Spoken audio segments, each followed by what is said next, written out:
Mainit-init na balita, Andy Eigenman and Filmar Alipayo nag-unfollow sa Instagram at may mga cryptic post din sila at mga mensahe na patungkol sa di umano'y pang-chit-chit ni Filmar kay Andy.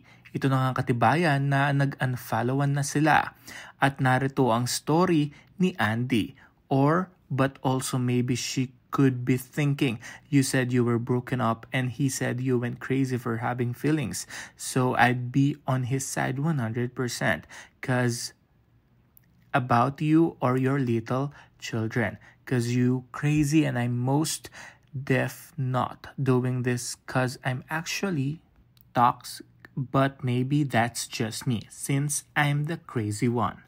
Narito pa, litrato ito o picture ito ng snake, no? I just found out it's the year of the snake. I thought it was the year of the wolf in sheep's clothing. Grabe din talaga ito, no? At narito pa ang updated na IG story na cryptic post din. They stab you and pretend they are the ones bleeding.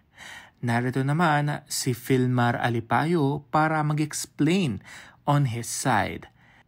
So, ginamit ni Filmar ang kanyang dialect doon mismo sa kanila, no? Kaya, hindi natin masyadong naintindihan kung ano nga ba talaga ang mga caption na ito o post na ito. Siyempre, sa lumalaking issue at grabe din talaga ngayon. At narito, no? You all can call me a cheater and ugly now. Pero salamat sa mga tao na message sanan ka kilaya sa ako. Parang, kumbaga sa mga nakakilala sa kanya, yun, parang ito ang totoo. Well, hindi pa natin alam kung ano nga ba talaga ang nangyari.